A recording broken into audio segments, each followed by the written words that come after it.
الحمد لله والصلاة والسلام على رسول الله وعلى آله وصحبه أجمعين.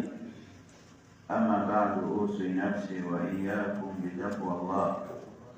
يا أيها الذين آمنوا اتقوا الله حق تقاته ولا تموتن إلا وأنتم مسلمون.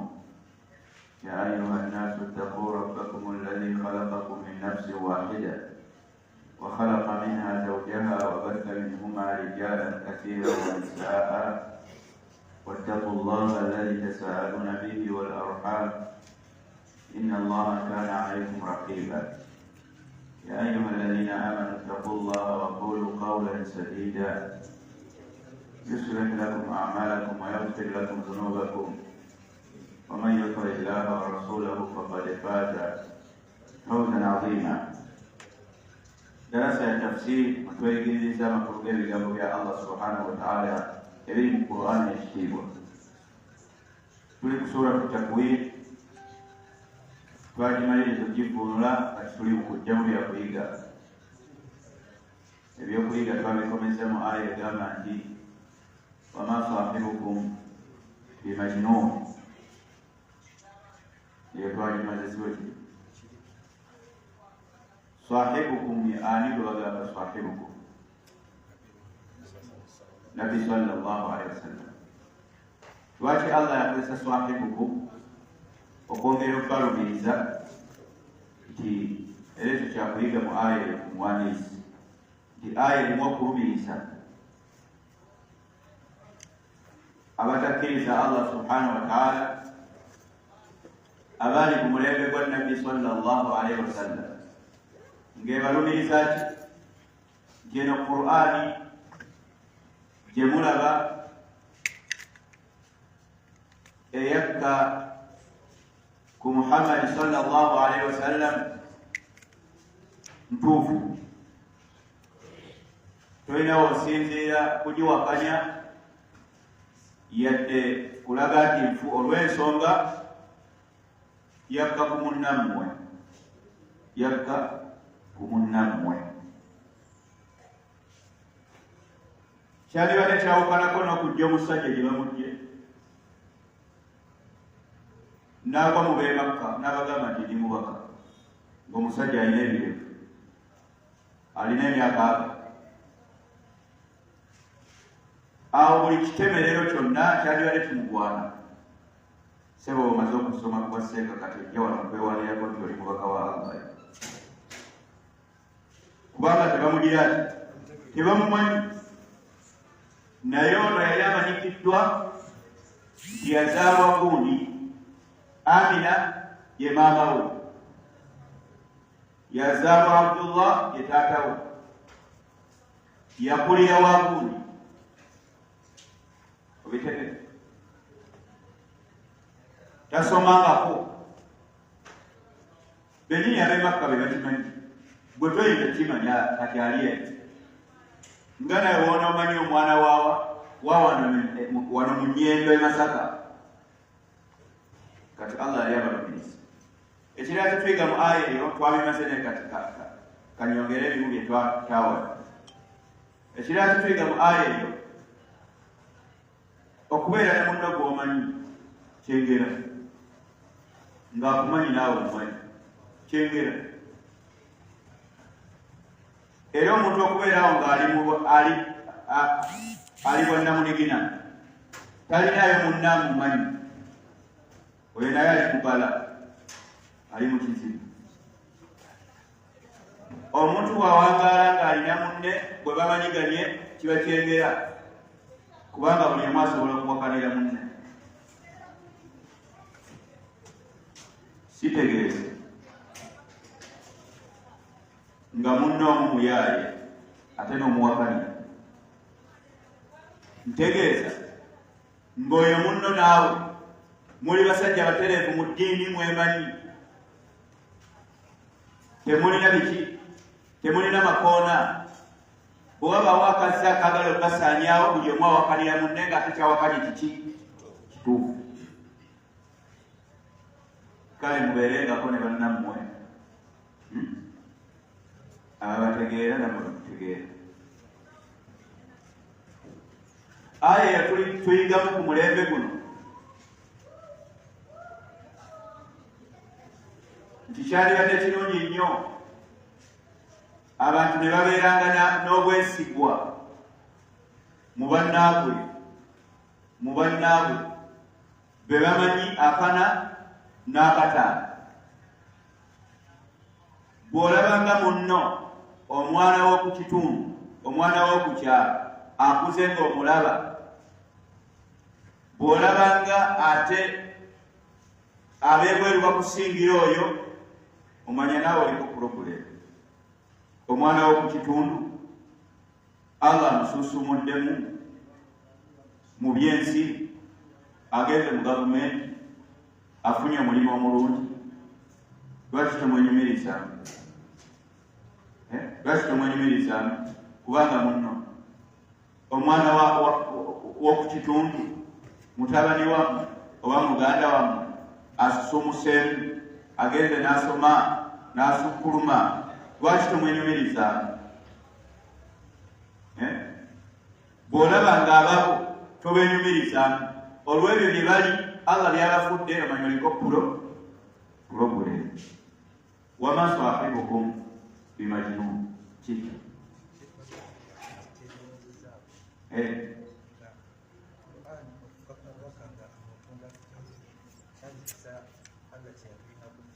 Allah subhanahu wa ta'ala eyo aya eraga ekisa kyatulinako okubeera nga yessa Qur'an ekitiibwa ku muntu nga munnaffe. Kyali kisa Allah kyatulinako tusobole okubeera nga tutegeera meseji y'emaamu nga tuli ne munnaffe. Walaw ja'alnahu malakan, abamushirikuuna baagala ogiwakanya ne bagamba waqaalu lawla unzila alayhi malak, kale singa Qur'an yalituleetedde malayika. Mu aya endala waqaala alladhina kafaru lawla nuzila hadha alquran, egambe eti eri ku malayika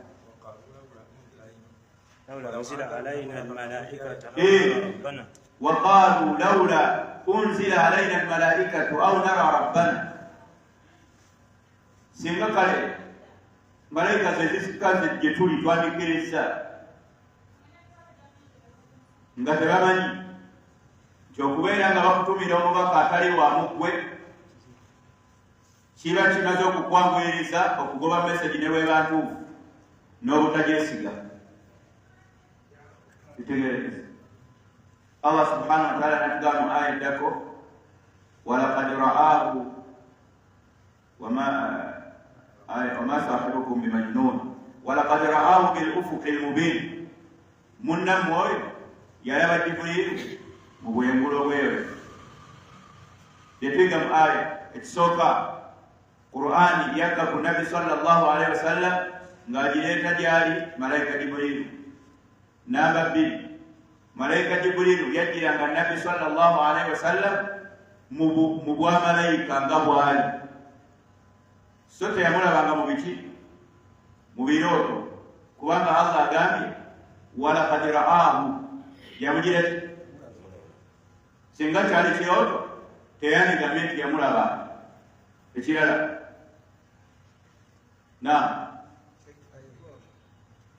tutambuza kazina tumale sura Ramadhani ekuse nemebajja wano mutano.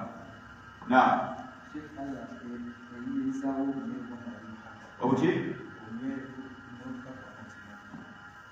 Eno aya enywezaawo bwannabbi bwa Muhammad sallallahu alaihi wasallam kubanga yajjirwani malayika era n'agiraba, kubanga Allah agambye walaqad ra'ahu, yakozesa n'okulayira n'ellaamu gye bagamba nti muke alilqasam, laamu eraga nti awo waliwo okuki okulayira. Ekitegeeza Allah subhanahu wa ta'ala yali akakasa era n'akirayirirako nti ani Muhammad sallallahu alaihi wasallam yalaba Jibrilu, ekitegeeza nabbi atali muki kubuusabuusa. Namba 4 Na subiri esigede wote nga banaliwuli atandike. Aye yongera okutulaga nti eggulu eryo lirimu ebifo ebyenjawulo Allah okozesa nti yamulaba mu bwengula kitegeeza nti eggulu lirina ebifo ebyawuka mu bifo ebirala. Obwengula y'eggulu obwengula y'eggulu Allah wagamba nti walakad ra'ahu bil-ufuqil mubiin. Kitegeeza nti baali batambula aliwo akafo yatuuka n'abeera nga yeeyawudde ng'agenda mu kifo ekyenjawulo eyamulabira Jibril alayhi salaam. Ate tuli ku Isra wal Miraj, tuli ku kukka kwa Abubakar Muhammad sallallahu alayhi wa sallam. Olulaba lwe yamulaba yali aleese buki bubaka seri Isra okutege n'abanya bata seka mayi ndabamu Allah asobola okulaza omuntu kyonna ky'abalabadde Allah subhanahu wa ta'ala bw'asalawo olabe ekyekwese akikulaga.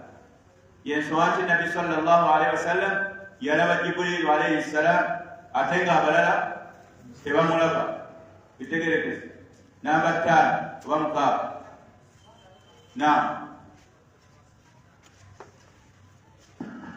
Mu aya ndigamu nti obubaka bwaka malayika bwatuukangadaire mu ngeri ki?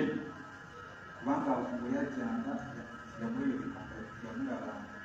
Obubaka Jibril alayhi salam bwe yaleeta teyabusobya nti yabuwa muntu muki mukyama, kubanga Allah subhanahu wa ta'ala atugambye nti Nabbi sallallahu alayhi wa sallam yalaba Jibril.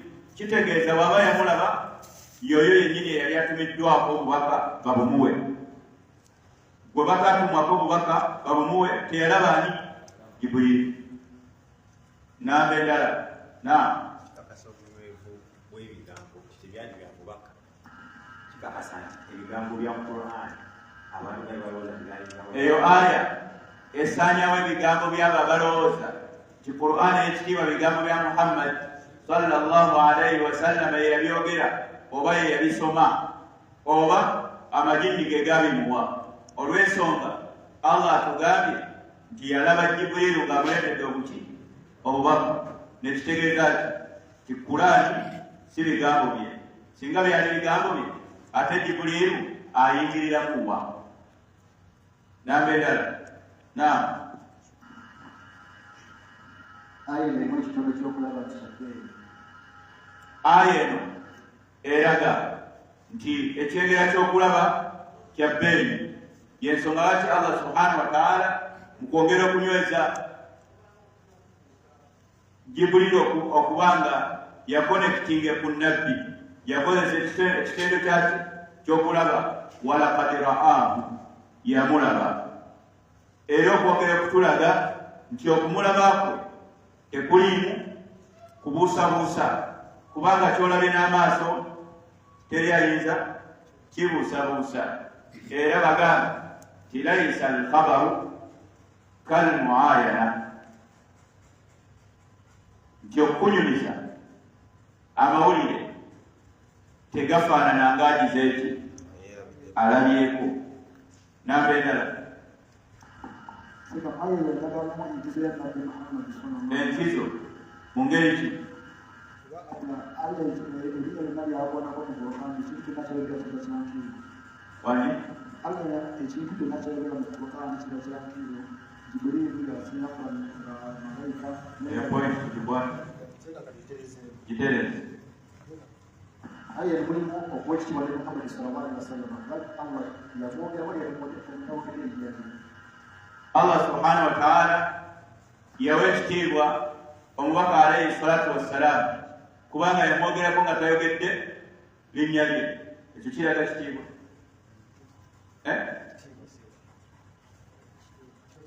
Kwegamba alinga atugamba nti gwendi mubagambako mumumanyi bulungi newe simwogera maki manya kitiibwa.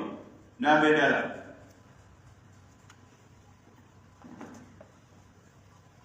walaqad ra'ahu bil-ufuqi al-mubin.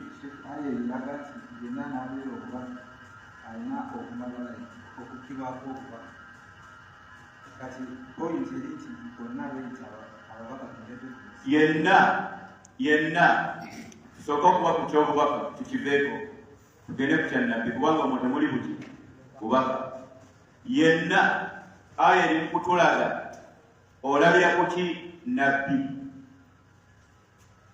bamulabira kuki kubanga malayika yamusseeko n'agiraba n'emugamba n'ategeera byegireki byemugamba oyo yani ye nabbi yayitibwa omuki nabbi atalabye malayika Jibrilu nga temusseeko oyo obwa nabbi bw'aba alimba abaasiika baliwo ate era oli talina kufaana tuga nti nze ndi nabbi yesse nagirabye wateekwa okubaawo eggulire eritutegeeza nti kalayagize ki era nabbi sallallahu alaihi wasallam teyakeera ku nkya n'abagamba bantu nti ndi nabbi nga tewali kiraga yakeera ku nkya n'abagamba ndi nabbi nga nebyalina obbalaga era birabika nga ki nga aya eyo kati ezo aya zogera ku malayika Jibrilu biki bye yajja nabyo yali afaanana atya kyekyaddirira nga nabbi amulabye n'ebirala kati kituwa okubanga twawula wakati w'abalimba bannabbi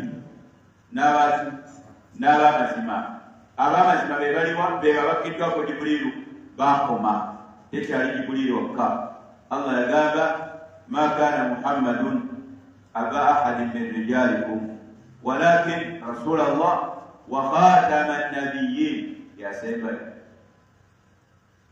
bw'owuliranga eyeeroosa nti ndi nabbi manya nti aliko obuzibu kuki ku mutwe na wama sahibukum walaqad ra'ahu bil ufuqi al-mubin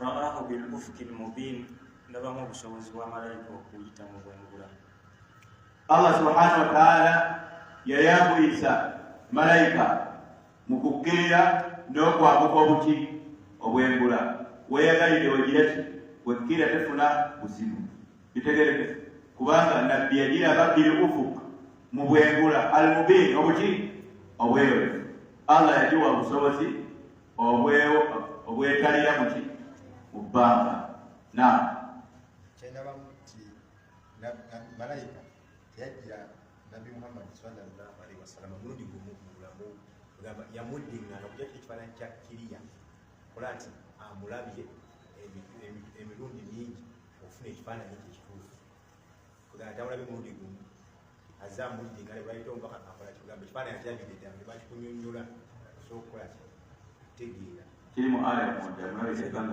ate muraahu kiri muraahu anti ra'ahu fi'l madi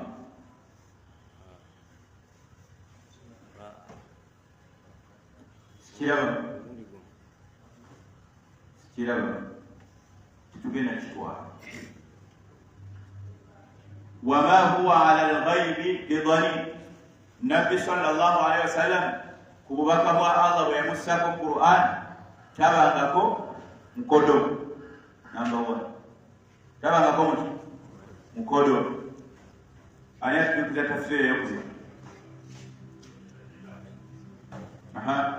muwe Nabi sallallahu alaihi wasallam toyina kyoyinza kumutemerera nakyo biki byetuyiga mu aya ekisooka nabbi takodowalangako ku bubaka obwamusibwako bwa Qur'an namba 2 obubaka bwa Qur'an tosobola kutemerera mwani nabbi sallallahu alaihi wasallam mu mbeera yonna ng'okugeza alabika aya ezimu tezituusa alabika atulimba teyalaba mubaka wa Allahni Jibrilu tolina kyomutemerera nakyo ebirala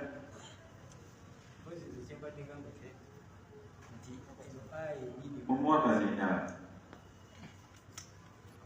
mabega era ebiri gyetuliko ate ekirabira mu ayi tukwako nti olwedde ebigambo yali bagamba naye nga bakola ki nga tebabikkiriza naye olwedde information yali yagituusa yali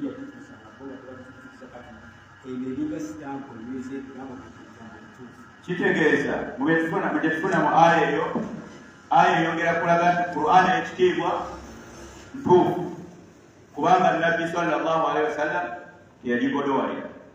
Ennamba endala Qur'an ekitiibwa yatutuukako mu bulamba bwayo nga bwe yava ewa Allah kubanga Nabbi sallallahu alaihi wasallam teyagigodowalira.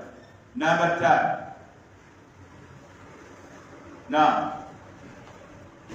Nabbi sallallahu alaihi wasallam wabanga teyali mukodo ku bubaka kitegeeza talinayo bubaka bwonna bwe yakweka.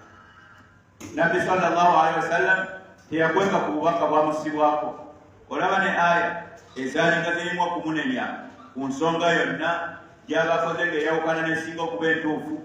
Allah subhanahu wa ta'ala bwe yazimusangako ng'ali bwomu teryawulidde yazigambanga bati abantu nga Suratu Abasa bwe twalira Allah olwamunenya n'abyogera bantu ne babimanyi n'ayita ne muzibe era ng'amugamba marhaban biman atabani rabbi fiihi, nsanyusa okulaba oyo Allah bwe yannenyeza. Obitegere era Aisha agamba nti ezo aya singa Nabbi sallallahu alaihi wasallam yali wakukweka bubaka yandisookedde weesu. Olwaleero bw'oba mukozi wa mukulembeze wa ggwanga ne mubeera mu kafubo naye n'abaako byakunenya ku bantu be yakutumamu boddeene Masaka otugambako tibannange mulaba bibadde bitambula bubi n'omukulembeze yannenyeza era yabadde mukambwe ennyo obyogere. Lwaki? Kubanga ffe tukweka obuki obubaka obumutubwogera obutuyamba obutatuyamba netubuleka. Naye Nabbi sallallahu alaihi wasallam teyakweka bubaka, teyali mukono. Era eyo aya eraga nti Nabbi sallallahu alaihi wasallam adda al-amana, yakola atya? Yatuukiriza obwesigwa. Qur'ani yagisomesa, yagiyigiriza. Qur'ani yagiyigiriza, yagisomesa basahaba harfan harfa, nyukuta ku nyukuta, kigambo ku kigambo, okugisoma n'amakulu gaayo. Lwaki? Wama huwa ala al-ghaibi bidhanin, tabangako mukono guki okula, yabatuuzanga n'abasomesa. Era basahaba bagamba hadisi ezimu nti kaana yuallimuna tashahhuda, Nabbi yatuyigirizanga tahiyatu lillah paka lyekoma, kama yuallimuna surata min al-Qur'an, nga bwe yatuyigirizanga essuula muti. Wama huwa ala al-ghaibi bidhanin, takodowalangako. Era muno mu aya tujjamu sunna ennene gye tulina okukoppa ku mubaka alaihi salatu wassalamu. Ffe ng'abaweebwa Qur'ani ey'ekitiibwa tuleme kubeera baki bakodo ba Qur'ani, okubeera tulina okubeera nga tugisaasaanya, nga tugigaba, nga tugituusa, nga tugisomesa ku buli yenna agyetaaze n'atagyetaaze. Okutegeka tetukodowalira ki Qur'ani. Era mu bimu abantu bye bakola ensangi zino nga biraga bukodo bwa Qur'ani nga tugikodowalira kwe kuddira Ramadhaani neetuuka, Qur'ani eyandibadde etuuka ku buli kitonde kya Allah nekigiwuliriza nekiba nga tekirina kyekwaso wa Allah, ate ne tugamba nti muggyeko emizindalo gy'ebweru, muggyeko emizindalo gy'ebweru, muggyeko emizindalo gy'ebweru. Kisaana balina bye bakukusa. Kakati gwatalina ekyokukusa, lwaki ogyako emizindalo gy'ebweru? Wama huwa ala al-ghaibi bidhanin, Nabbi yagisomanga nga Omusiraamu bw'amwerekera amusomera Qur'an, Mukatoliki bw'amwerekera amusomera Qur'an. Kye twabadde mu kisa ya Al-Walid ibn al-Mughira bamusomera Qur'an. Kyekyasira muna Ali radiyallahu anhu, Abubakar Umar kyekyasira muna Umar radiyallahu anhu yagenda ku operation ndala nga mukambwe muzibu ne bamusomera Qur'an. Kyekyasira muna sahaba ayitibwa mu suratu Tur, mwerabidde amanyi, agamba nti Nabbi alayhi salatu wassalamu yasoma suratu Tur fi al-maghribi nga siri musiramu bwe yatuuka ku aya egamba nti am khuliqu min ghairi shay'in am humul khaliqun, mwatonda tewali kibatonze oba mwe mwetonda? Agamba omukatuliki sahaba mu kiseera nti kada qalbi an yatira, mutima kata gumuveemu, era awalu ma waqara al imanu fi qalbi, nentandika obusiraamu okulira ki. Allah nagamba suratu Tauba, wa in ahadu min almushrikina istajaraka fajiru, singa wabaawo mu batali basiraamu akulinaanye n'abakumpi, akusabye takusabye naye afuusa neibawo, fajiru, kkiriza obeere neibawe, hatta yasmaa kalama Allah, mpaka ng'awulidde ebigambo byani bya Allah, tekwa obirijjako obizikiza, maana biwulira. Amajini, ekyasiramula amajini yali Qur'an. Wa idh sarafna ilayka nafara min aljinni, jukira Muhammad sallallahu alaihi wasallam ekiseera we twakuleetera ekibinja mu majini, yastami'una alquran, kyakusanga osala salatu subuhi nekidda emabbali nekiwuliriza Qur'an nga tomanyi, nekiwuliriza Qur'an. Falamma hadaruhu qalu ansitu, bwe batuuka ne bawulira Qur'an ya nabbi asala basahaba negeeramira nti ansitu, muwulirize Qur'an. Falamma qudiya, bwamaliriza okusaala, wallaw ila qaumihim munzirin, ne baddayo eri majini gannaabwe munzirin, nga basiramuse nga bakozi ba ddaawa. Qalu ya qaumana, batuukayo ne bagamba mukukola ddaawa bannange majini bannaffe, inna sami'na qur'anan, tuwulidde Qur'an yahdi ila rushd, wallahi eruŋŋamya ku bituufu, ku birungi.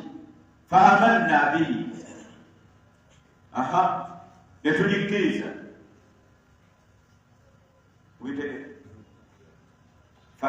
Inna sami'na qur'anan ajaba yahdi ila rushd fa amanna bihi wa lan nushrika bi rabbina ahada.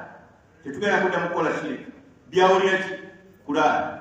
Bwe bwotuuka muli 12 muzikiti nga mugajjako egyebweru, ogenda kusoma Baibu, ogenda kuwemula, otya ensi okuwulira eri ng'owemula, oba oli muyeekera, otya okuwulira buyeekera.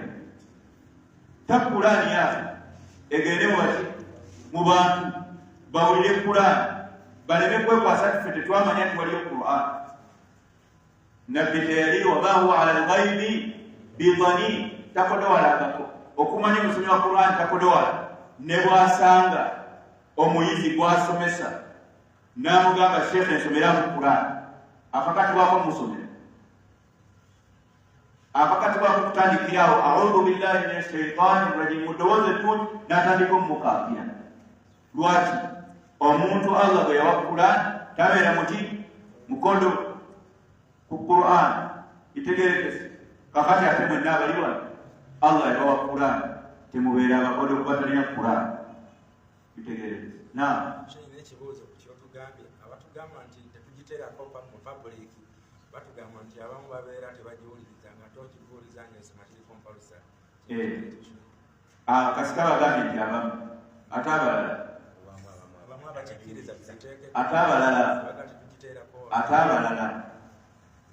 abalala babagiwuliriza. Nziramu abamu babagiwuliriza nga abalala bakola ki? Nga bali ku byabo. Waliwo obuzibu abo, gweyagala ensi yonna ebeera ensiramu, okitegeera.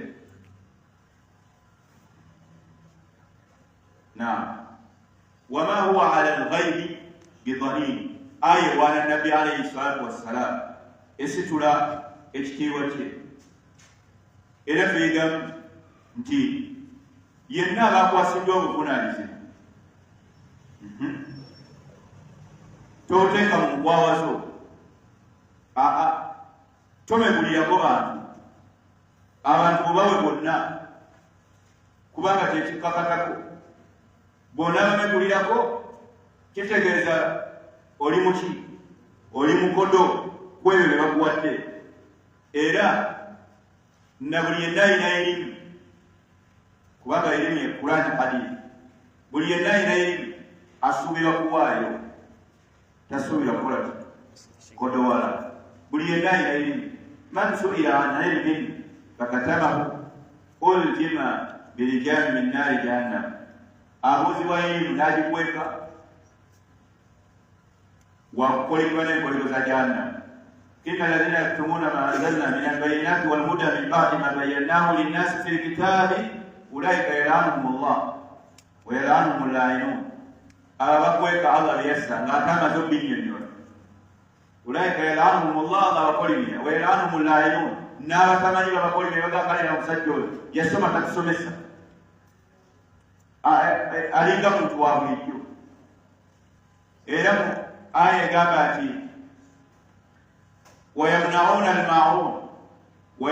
الماعون إن تفسير يلم الله يليكم من إله بابا بانتو يلم كبابا بابا فوسباتي بكل نبي سوى دويري عليه الصلاة والسلام في يوم مفاننا نعم عليه السلام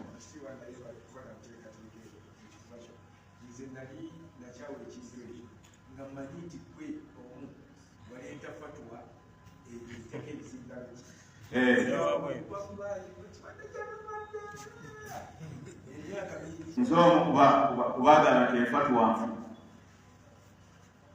bitege kubanga yatenda kubannamu nabbi alayhi salatu wassalam bwe bamugamba nti wa anzir ashirataka alaqrabin tiisa kati abantu obudde bubona nabbi katugira ki tiisa abantu saada ala safa yalinnya ku lusozi yalinnya kuki ku lusozi safa n'atandika okukoola abange ab'e Makka abange bebakundi abange ab'ennyumba y'ekundi abange mujje atuusa bubaka billah alayka omwarabu bw'agamba billah alayka olwo aba akulayirira billah alayka kati mbalayirira billah alayku mbalayirira mu kulinnya ku lusozi tolabawo nti yali agala kazindaako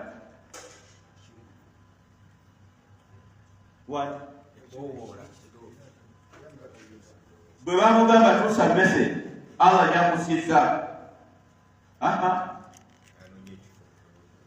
n'alinnya akasozi akayitibwa Safa e Makka mukamanyi abagenda mu umura bakolerawo n'emikolo ne hijja n'akalinnya n'atandika okukoowoola fajaala yahtifu n'atandika okukoowoola ng'agamba abanga ab'e Makka abanga ab'ennyumba ya kundi abanga ab'ennyumba ya kundi mujje waliwo ensonga yali tanoonya kazindaalawo njagala omuntu asembayo kubanga ategeera ekitone ekisembayo yabanyanukulu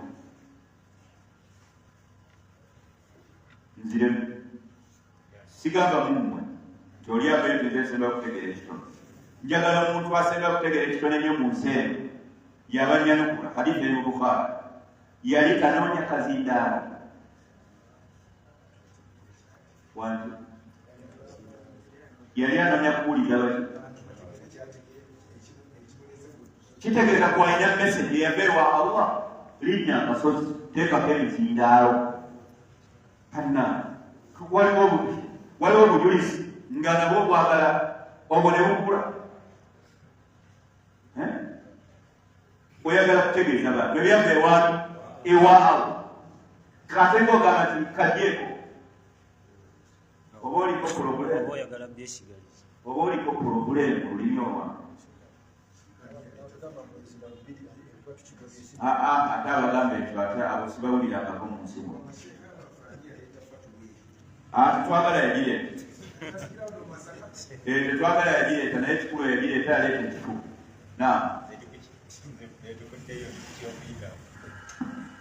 tudde ku ayo mutegedde umma ya Muhammad alayhi salatu wassalam ku bubaka Allah bwe yatutikka obwa Qur'ani ne sunna lasna bidhanin tetuli bati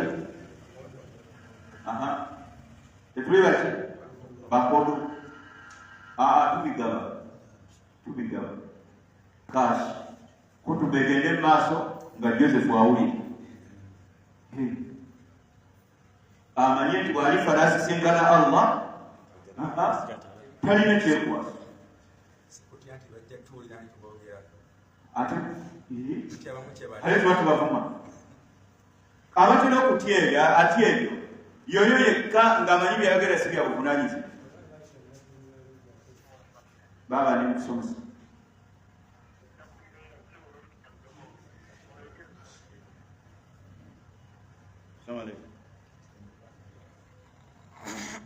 alo bamukoleko baba tunayogera nzise nsomesa tubaddewo bw'oba tolina bigambo bya buvunaanyizibwa bwe tukulamira obugjeko kubanga tojja tuvumaganya obitegeke bwejjako olw'embeerayo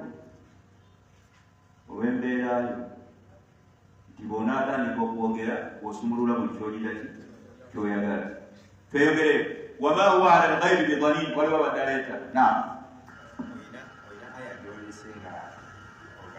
nabbi nebaba yakola nebaba yafunanga ekyamuyiga Allah namuvunana kusiza obubaka wekigatanene kiba kindaga nti newobeera ne munno ng'omwagala newaba ayina waseeredde mugambe ekituufu ate nawe gebagambye totondowala teekamu ki tono kivuddewo ogambe wano nabbi teyakodowaliranga bubaka nobulaga nti waliwe baluka ne bamuvunaana alina kyaseereddemu anti akaawe ekyokuyiga okiggyemu aya ziri ez'okuseereramu ate nga mbadde nzijuliza bujuliza aya yaleerega wama huwa alghaibi bidhanin kati ekyo kisaana mu suratu Abasa nti omuntu bw'oba oseereddemu ne bw'obaani bwe bakugamba dda ku mulamwa tonyiga buki aye eno erimu obubaka obulimu nti omuntu okwogera ebigambo alina okusooka kuyiga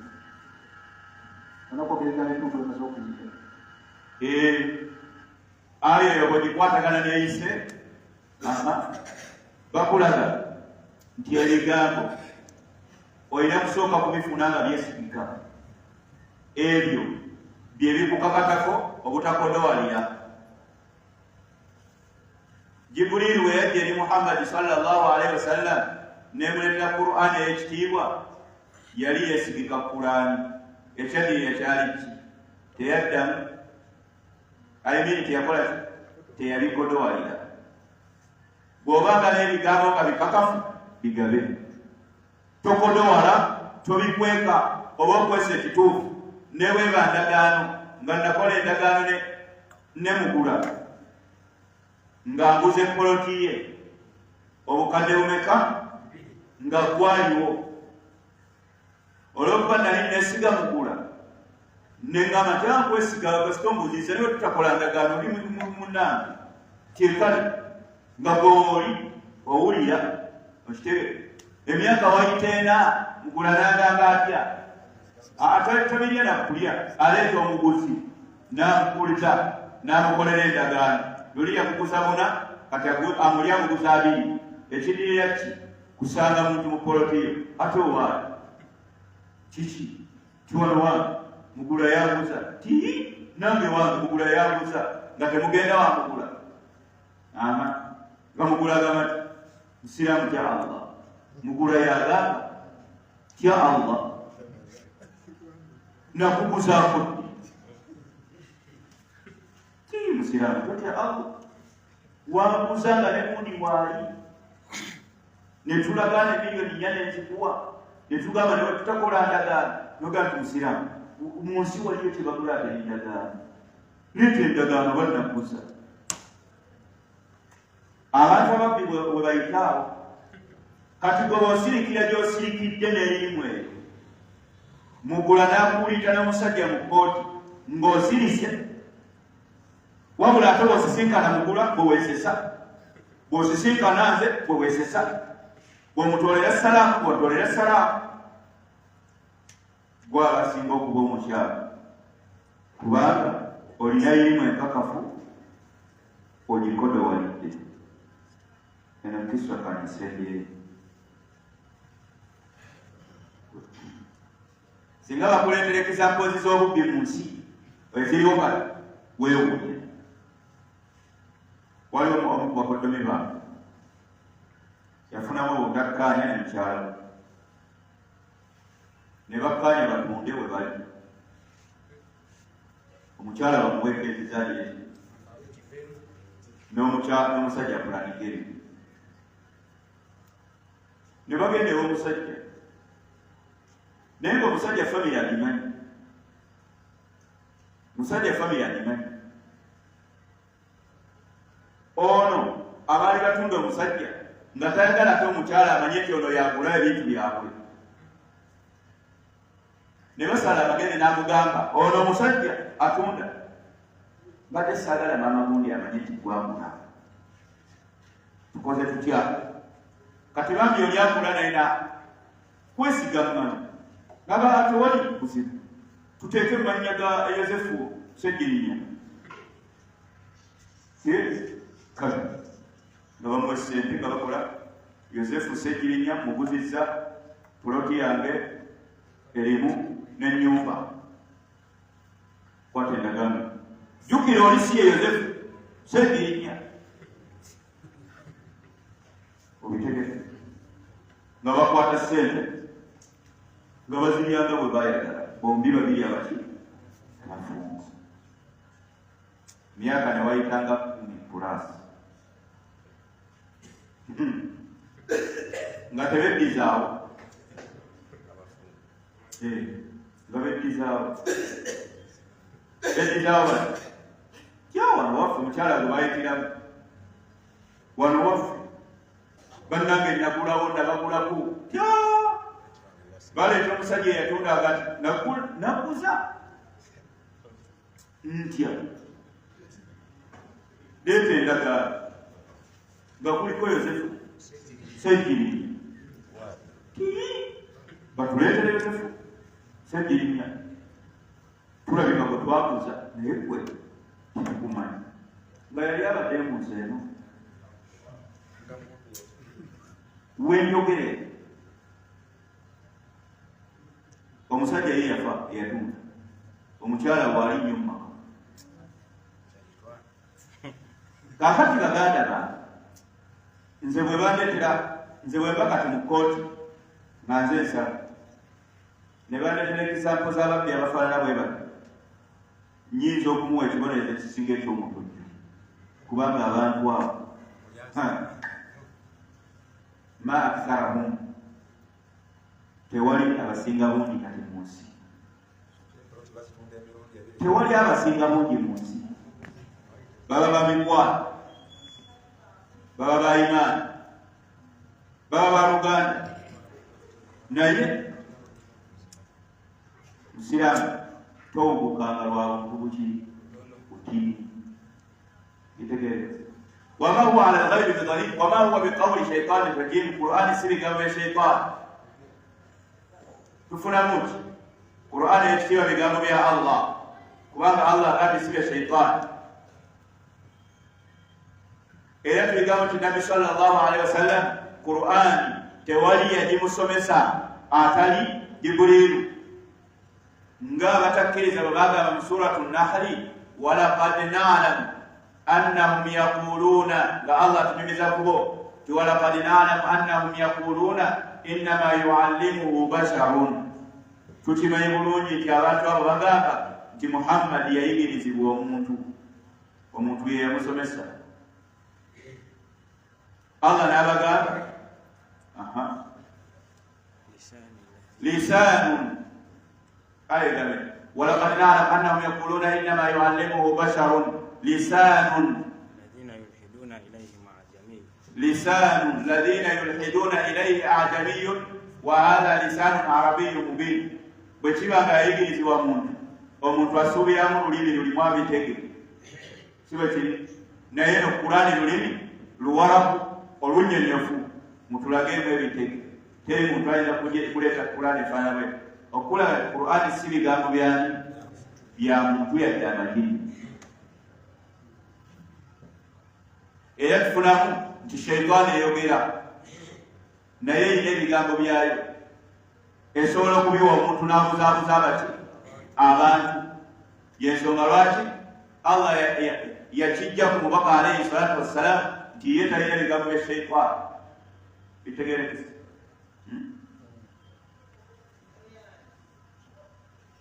ngatemumpa wama huwa biqawli shaytan arrajim tulabamu nti shaytan Allah subhanahu wa ta'ala yabissaako ekikolimo kyaginywererako wonna wogyogererako omanya teri rajim nkolimire teri mukazi kalungi wama huwa biqawli shaytani rajim nze ndabamu Allah tugamba nti Qur'an si bigambo bya shaytani shaytani esobola okuyingira ewantu neteekamu ebigambo ebyobulimba wataba waakiri yalinze musigire bagamba mulina okwegendereza mu nsi muno nti shaytani y'ebigambo byayo biba bya bulimba nakwawula abantu nakuleeta ntalo nakukubaganya baagalana byebigambo bya shaytani kale wonna woolabye ebigambo ebyo ebikubaganya abantu ebyawula abantu ebisiga obukyayi mubaagalana manya nti ebyo bigambo bya shaytani oba bikolwa byaki bya shaytani bikiriya yinge biveewo oyogere ekiki ekituufu fa aina tadhhabun bwebanga kulani bwetyo bweri oyagala kugenda wakati olekewo yiro mbuuza waliwo bwebanga bwetyo kulani bweri oyagala kati kugenda kuki ku nnono ku mizimu n'amajini ku mayembe ku balaguzi n'abasawo abaganda bwebanga kulani bwetyo bweri wajja oyagala okulaga ewatali awo okubaayo ne beweebuuzaayo Allah yabuuza bannayisiizi tufunamu ki nti omuntu yenna amaze okumanya nti Qur'ani bwetyo bweri aba amaze okukakatibwako okubeera nga yeesibye nti taliyaga walala wonna okuggyako ewa Qur'ani tuyigamu nti omuntu yenna yeewuunyisa alaba amazima ameerufu amakwafu agakwatagana ku Qur'ani n'engeri gye yajja neyagireeta ne bwe yakako Muhammad kyokka ate n'akola atya ogenda omulaba nga ye munno n'ate yaddukira bwe bamugamba biri mu Qur'ani ng'ate byawo awozaawo ebigambo awo bwe bamugamba biri mu nnono ng'ate bengera omutima fa aina tadhhabun ova ku Qur'ani olagawo na tuligamu nti abo bonna abalamuza ekitali Qur'ani bali ku bubuze abo bonna abalamuza Qur'ani ayimini abalamuza ekitali Qur'ani baabula olugulo olunene bye baliko byoya byanswa beekwata ku nnyumba za nabbubi nga balowooza beekutte ku nkokoto bitegerekese n'ab'endala fa aina tadhhabun mulagawa tulaba mu kusasira kwa Allah subhanahu wa ta'ala atubuulira n'atulaga n'atwerulira n'atulekera omupiira n'atusaasira n'atubuuza n'ebibuuzo nga mmaze obbagamba ebinyonnyofu ate mwagala biriwo ebirala tuyigamu nti omuntu yenna taleka irimu nkakafu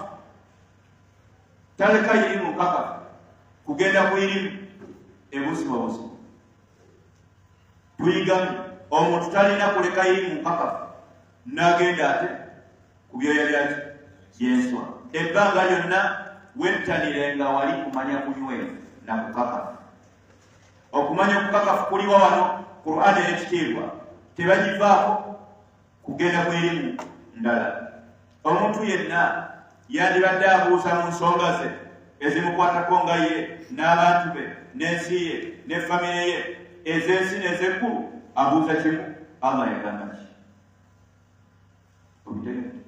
omuntu omugezi yandibadde afaayo nga mu nsonga ze zimukwatako eza kinnomu n'ez'awamu n'ez'abantu bonna ez'ensi n'ez'omukulu ng'abuuza kimu Allah yagamba ki? Era Allah kyagamba ti wama kana limuminin wala muminatin idha qada Allahu wa rasuluhu amran an yakuna lahum alkhiyaratu min amrihim. Tekisoboka, tekigwanira musiraamu omusajja yadde omukyala singa Allah alina kyasazeewo kubeera ng'ate omuntu oyo atandika kulondobamu ng'ate Allah n'omubaka basazeewo. Innama kana qawla almuminin, omukkiriza omutuufu abaatya idha duu ila Allahi wa rasulihi liyahkuma bainahum an yaqulu sami'na wa ata'na. Omukkiriza omutuufu abaatya bwe bamugamba nti Allah agambye, omubaka agambye, agamba kimu nti sami'na wa ata'na, tugonze. Bitegeereza oyo ye muki? Ye mukkiriza.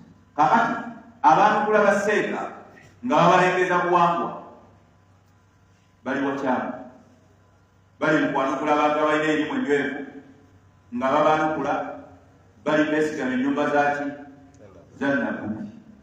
Bitegeereza mwekwate ku Qur'an. Aya etukubiriza kwekwata ku Qur'an. Fa aina tadhabun, ogivaako olagawa? Era mu bulamu bwaffe tetuyigamu nti omuntu alina okulabwako nti ddala ali ku Qur'an. Si kwogera buki bwogezi, tulina okulaba ddala oli ku Qur'an, si kwogera bwogezi. Nze ennaku zino mizaani gye nassaawo esooka kwendabira omuntu nti ddala ali ku Qur'an, nsooka kutunula emu ye n'abaana be. Awo emanyira nti oli ku Qur'an, ogyagala nnyo. Ekibuuzo kya Allah okimanyi nti aina tadhabun, olagawa n'ova ku Qur'an. Singa nkusanga ng'olina abaana 8 wabasomesa oluzungu balufuweeta, balina amadiguli, balooya, bakunta ttaka, simanyi bani balamuzi, nga tolinamu wa Qur'an, tosobola kummatizaani. Oyagala nnyo Qur'an, nze mbambigaanye. Allah bw'alibikkiriza, ye yalibikkiriza naye nze mbambigaanye. Omuntu ayagala Qur'an tasobola kukola kirala nga tanagiraba baana be. Nkaddamu, omuntu ayagala Qur'an tasobola kukola kirala nga tanagiraba baana be. Oli alinza n'okugamba waliwo eyankubidde seeko omwana wange tye yayise okugenda mu P1 Ibn Salam ntye naye bwe nfiira wano kyokka jjukira Ibn Salam si essomero lyogamba nti omwana tasomaayo ki ddiini. Bwe nfiira wano mbyogera nti ewa Allah asitopinge asooke Qur'an. Oyolide abo bwe bati be balabika baagala Qur'an. Naye gwe embaga n'obeerawo ng'ofumbiza n'otandika kwanjula bannange ono looya alina diguli, bannange ono inginiya, bannange bannange ate ku nkomerero n'ogamba shefe gundi tusomese tuwedduwa. Otegeera bulungi sekabundi akuwedduwa, lwaki tononyera ku balooyabo bakuwedduwa? Akati muzuukuke obitege. Allah atubeesa n'obuntu obutono okulaba twagala Qur'an oba tetujagala. Gwayogera nti abaana bakulira mu Qur'an ne mukyalawo ate nogaa nti yagala Qur'an. Abada nze ewange mba nkutadde ewange tugamba katoyinza okugaa nti ekasitawubo kitegeeza era wekirabidde walituuka ewa Allah nga naawe ngera era nange kyenakola kyekituufu ewa Allah kugwe.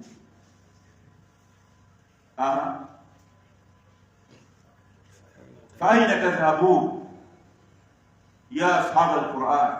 أين تذهبون يا أمة محمد الذي أنزل إليهم القرآن؟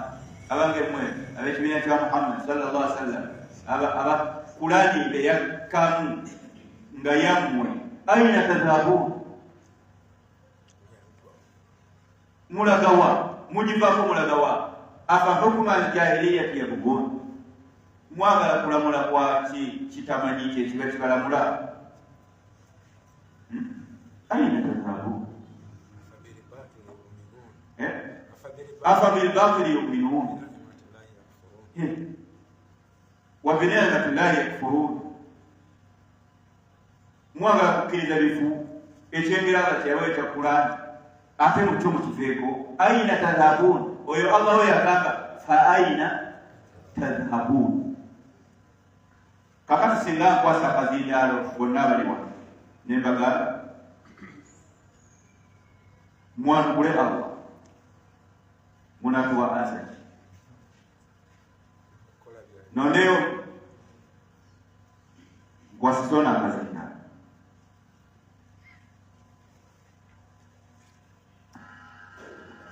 Allah gani fa aina tadhabun olekawo Qur'an olagawa yanuku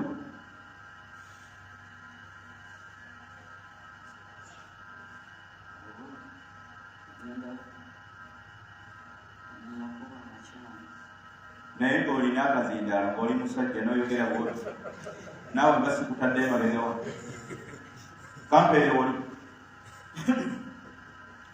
Allah agambye fa aina tadhabun mulaga wanga mulekawo Qur'an.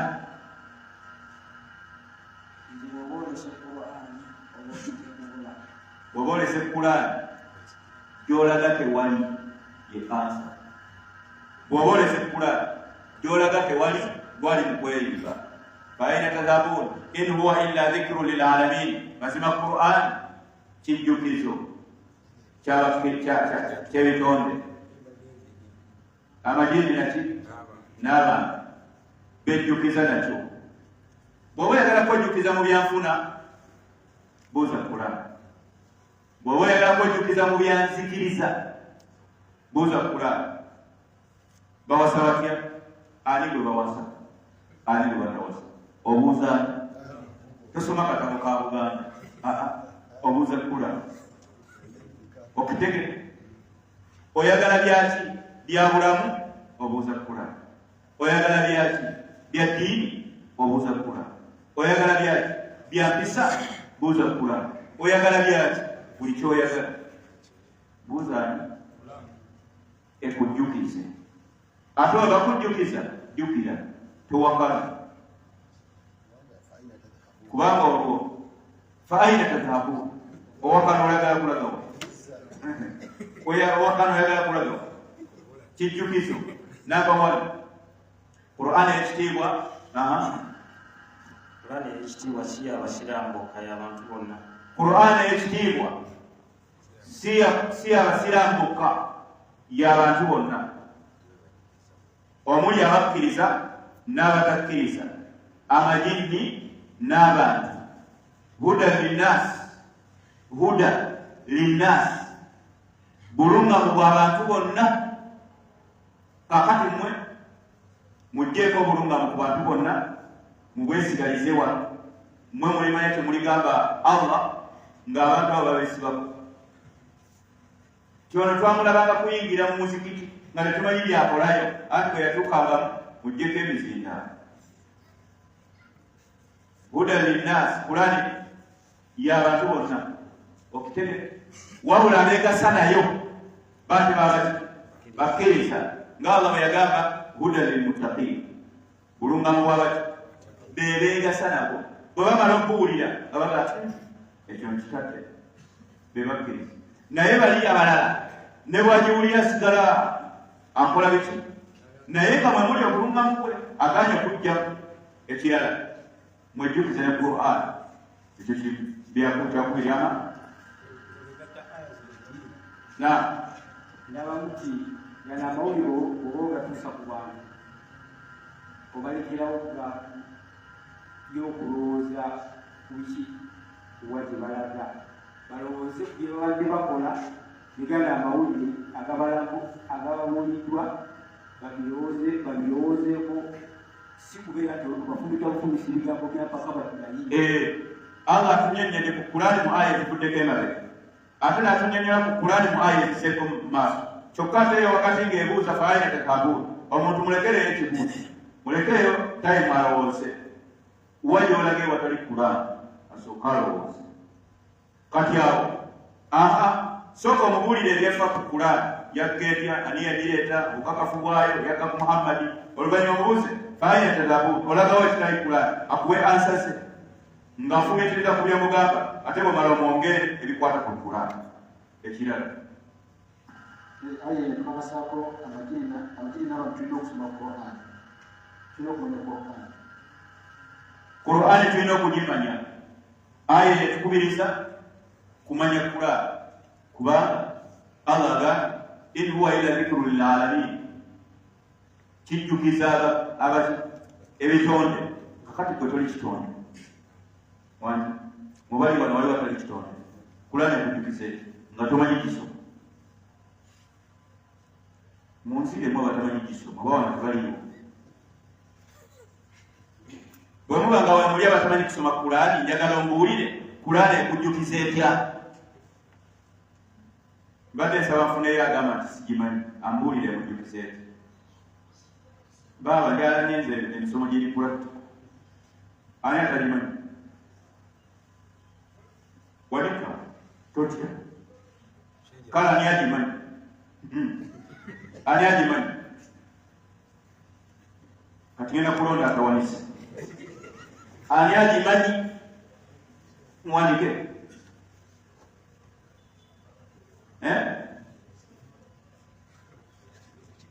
waliwo awanika wetakula enkoona agirati kale ffenna tukkanye ddala bwe batogimanyi wejjukiza nayo ti oziramuti bwekyo sheekh abantu batugende nti weba esomwa waliwo abawuliriza yinza okuba tamanyi kugisoma naye nga ate we baleeta aya si kyangu kubanga tomanyi kugisoma n'omanya amakulu abada tekisoboka wabula ofuna mpeera za kuwuliriza tekisoboka tekiriyo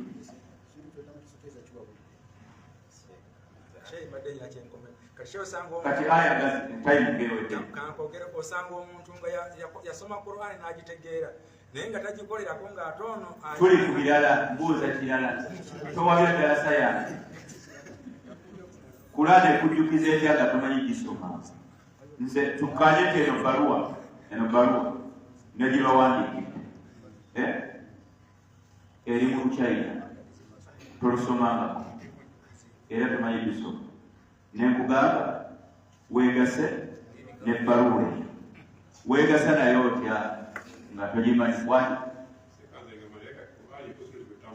erikoti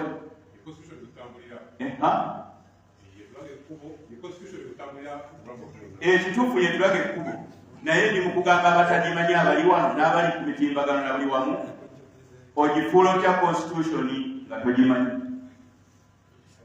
kugissa mu nsawo noga constitution yange eri mu nsawo eyovuddeyo anene ekyokuyiga ekirala na Allah atulaga nti mu bintu byatuwa okubanga kijjukiza kikulu Qur'an waliwo ajogerako agamba inna anzalnahu dhikra wa inna lahu lahafidhun ekijjukizo kyetulina ekitujjukiza ekikulu Qur'an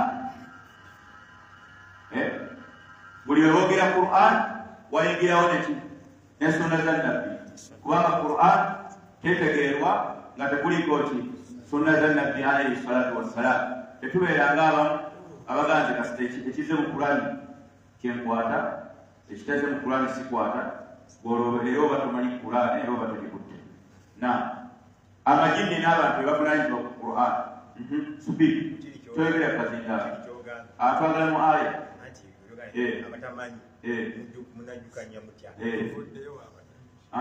atamanyi olina okwetaba misomo nga gino era twagambye ekyokuyiga olina okuyiga Qur'an negino emisomo gya tafsiri okitegeke in fact aya tukubiriza okujjumbira emisomo gya tafsiri egifunula aya zaki kubanga wamala ozifunula ne bazikufunulira osobola okwejjukiza nazo